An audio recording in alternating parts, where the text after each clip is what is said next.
আজ রাখি পূর্ণিমার সকাল। পৃথিবীর সব ভাই বোনের সম্পর্ক রাখির বাঁধনে আরও শক্ত হয়ে উঠুক, এই প্রার্থনাই করি। আমার ছোট ননদিনী এখন রাখি বাঁধার প্রস্তুতি নিচ্ছে। দুই দাদাকে এক জায়গায় করেছে অনেক কষ্টে। এখনও অনেক দাদারা অনুপস্থিত।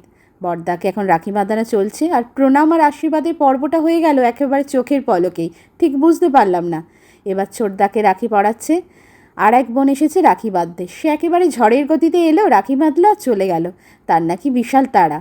আমিও রাখি পূর্ণিমার পূজাটা সেরে নিলাম। আজ পুরোহিত আসেনি, আমিই পুজো করলাম। শরীরটা তখন খুবই খারাপ, জ্বর, মাথা যন্ত্রণা, সর্দি, একেবারে নাজেহাল অবস্থা। বিকেলে আর এক বোন এসেছে রাখি বাঁধতে। রাখির পর্ব মোটামুটি মিটলেও এদিকে বৃষ্টিতে জামাকাপড় কিছুই শোকায়নি। ঘরের চারিদিকে শুধু জামাকাপড় মেলেছি।